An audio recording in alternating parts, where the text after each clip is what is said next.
السلام علیکم ورحمۃ اللہ وبرکاتہ۔ آج کل ہمارے ملک میں اور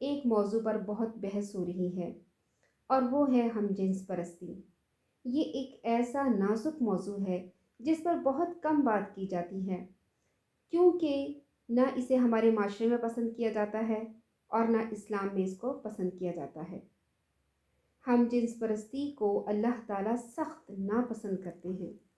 حضرت لوط علیہ السلام کی قوم پر جو عذاب آیا وہ سب سے سخت عذاب تھا۔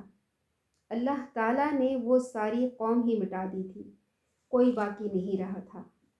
کیا کبھی ہم نے سوچا کہ اس کام کو اللہ تعالیٰ کیوں سخت ناپسند کرتے ہیں؟ اس کے کیا نتائج نکلتے ہیں اور اس کو منع کرنے کی کیا وجوہات ہیں؟ سب سے پہلے ہم اس میں دیکھیں کہ اس میں عورت کے حقوق ختم ہو جاتے ہیں۔ جب ایک مرد دوسری مرد کے ساتھ زندگی گزارے اور اسے اپنی بیوی کے طور پر رکھے گا تو عورت کے حقوق ہی ختم ہو جاتے ہیں۔ نہ وہ بیوی بنتی ہے، پھر نہ اس کی اولاد ہوتی ہے، نہ عورت ماں بنتی ہے، نہ نسل انسانی چلتی ہے، پھر نہ عورت کو وراثت میں حصہ ملتا ہے، پھر وصیت میں اس کا حصہ نہیں ہوتا، پھر جس گھر میں یہ کام ہو اس گھر میں عورت کی ضرورت نہیں رہتی، عورت کی ضرورت ہی ختم ہو جاتی ہے۔ جس معاشرے میں یہ کام ہوتا ہے اس معاشرے میں عورت کو فالتو تصور کر لیا جاتا ہے۔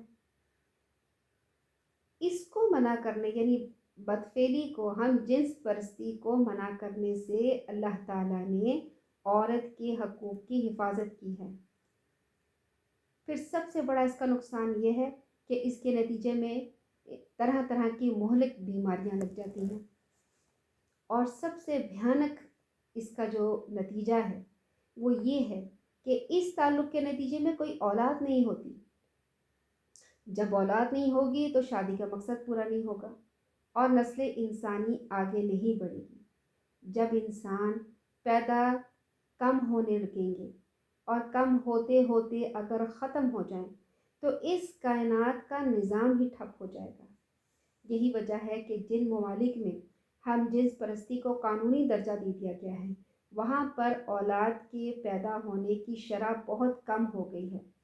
اب وہاں پر یہ کیا جاتا ہے کہ لوگوں کو موٹیویٹ کیا جاتا ہے کہ آپ بچے پیدا کریں، اور آپ ان کو زیادہ الاؤنس وغیرہ دیا جاتا ہے، ان کو زیادہ فائدے دیے جاتے ہیں۔ تو کیونکہ یہ کائنات، یہ دنیا اللہ نے انسانوں کے لیے بنائی ہے، اور اللہ تعالیٰ نے انسان اور جنات کو اپنی عبادت کے لیے پیدا کیا ہے۔ اگر یہ ہم جنس پرستی خدا نخواستہ ساری دنیا میں پھیل جائے تو نسل انسانی ایک دن ختم ہو جائے گی، تو اس کائنات کا بنانے کا مقصد ہی ختم ہو جائے گا۔ جب انسان ہی نہیں ہوں گے تو کون قرآن و سنت پر عمل کرے گا؟ کون اللہ تعالیٰ کے احکامات کو رائج کرے گا؟ اور آخرت میں جزا اور سزا کس کے لیے ہوگی؟ تو ہم جنس پرستی کرنے والے اللہ تعالیٰ کے قانون کے خلاف چلتے ہیں۔ اللہ تعالیٰ انسانی نسل کو نکاح کے ذریعے آگے بڑھاتے ہیں تاکہ نسل انسانی آئے، اس کے احکامات پر، اللہ تعالیٰ کے احکامات پر عمل پیرا ہو۔ مگر یہ ہم جنس پرستی کرنے والے، یہ قوم لوط والا عمل کرنے والے اللہ کے نظام کو چیلنج کر دیتے ہیں، جس کے نتیجے میں انسان کی نسل ختم ہونے لگتی ہے۔ مگر یہ سمجھنا کہ کوئی اس میں کامیاب ہو جائے گا یہ ناممکن ہے، کیونکہ جس قوم میں یہ مرض آ جائے اور بار بار سمجھانے پر بھی وہ نہیں مانے تو آخر کار اس قوم کو اللہ تعالیٰ تباہ و برباد کر دیتے ہیں۔ معاشرے پہ یہ اثر ہوتا ہے کہ جب نسل انسانی ہی نہیں ہوگی، جب بچے ہی نہیں پیدا ہوں گے تو زندگی کے کاروبار ختم ہو جائیں گے۔ مثلاً جب بچے نہیں ہوں گے تو آہستہ آہستہ ہاسپٹل کی ضرورت ختم ہو جائے گی۔ آہستہ آہستہ جب بچے نہیں ہوں گے تو کم پیدا ہونا شروع ہوں گے، اور کم ہوتے ہوتے ختم ہو جائیں گے، تو نہ اسکول ہوں گے، نہ کالج ہوں گے، نہ یونیورسٹیز ہوں گی، نہ کاروبار ہوں گے، نہ آفیسز ہوں گی، کچھ بھی نہیں ہوگا۔ ساری زندگی کی حرکت اور برکت ختم ہو جائے گی، یہ معاشرہ ختم ہو جائے گا۔ جب لوگ ہی نہیں ہوں گے دنیا میں تو پیغمبر کی تعلیمات پر کون عمل کرے گا؟ اس زمین میں جو اللہ نے بنائی ہے اس میں کون رہے گا؟ کون قرآن و سنت پر عمل کرے گا جب لوگ ہی نہیں ہوں گے؟ پھر اللہ کی نعمتوں سے کون فائدہ اٹھائے گا؟ یہ چرند، یہ پرند، یہ جانور، یہ نباتات، یہ سبزیاں، یہ پھل، یہ بادل، بارش، ہوائیں، یہ سورج، چاند، یہ تمام چیزیں اللہ تعالیٰ نے انسانوں کے لیے بنائی ہیں، انسانوں کے فائدے کے لیے بنائی ہیں، تاکہ انسان ان سے فائدہ اٹھائے۔ ہم جنس پرستی کے نتیجے میں انسان کی نسل ہی ختم ہو جائے گی تو کائنات کے ہونے کا مقصد ہی ختم ہو جاتا ہے۔ مگر ٹھہریں، ایک بات اس سے یہ یاد رکھ لیں کہ اسلام کو اس سے کوئی خطرہ نہیں۔ لوگ سمجھ رہے ہیں اس سے اسلام کو خطرہ ہے، بلکہ خطرہ ہماری زندگیوں کو ہے۔ اسلام تو غالب ہو کے رہے گا۔ جو لوگ یہ کام کرتے ہیں وہ اللہ کے عذاب کا مستحق ٹھہرتے ہیں، اور اللہ تعالیٰ اس قوم کو ہی اٹھا کر پٹخ دیتے ہیں جو یہ کام کرتے ہیں۔ جو عورتیں اس کی حمایت کرتی ہیں، آپ نے دیکھا ہوگا کہ معاشرے میں بہت سے جو اس چیز کی حمایت کر رہی ہیں وہ عورتیں، اگر ان کے شوہر یا ان کے باپ یا ان کے بیٹے خدا نخواستہ کسی مرد سے شادی کر لیں تو ان پر کیا گزرے گی؟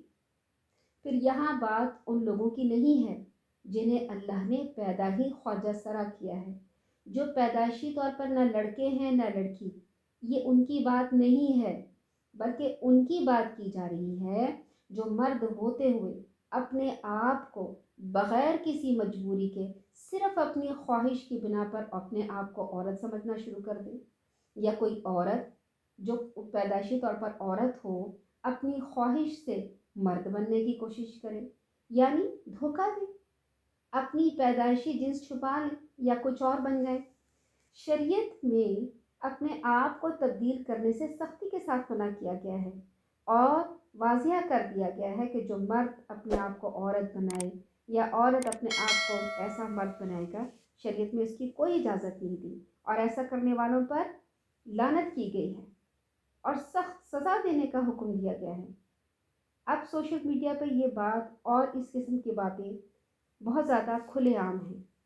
ہمیں اپنے بچوں کو ٹرین کرنا ہے، اپنے بچوں کو سمجھانا ہے، اس کام سے نفرت دلانی ہے، اور بتانا ہے کہ یہ اللہ اور اس کے رسول اس بات کو سختی کے ساتھ منع کرتے ہیں، کیونکہ آج کل سوشل میڈیا کے ذریعے سے بچوں تک ہر چیز پہنچ جاتی ہے۔ آپ اپنے بچوں سے کچھ نہیں چھپا سکتے، تو اس سے پہلے یہ باتیں بچوں کو خوشنما انداز میں بتائی جائیں۔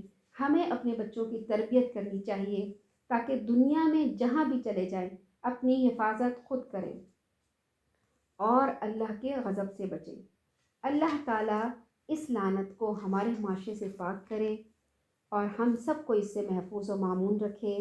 آمین ثم آمین۔ السلام علیکم ورحمۃ اللہ وبرکاتہ۔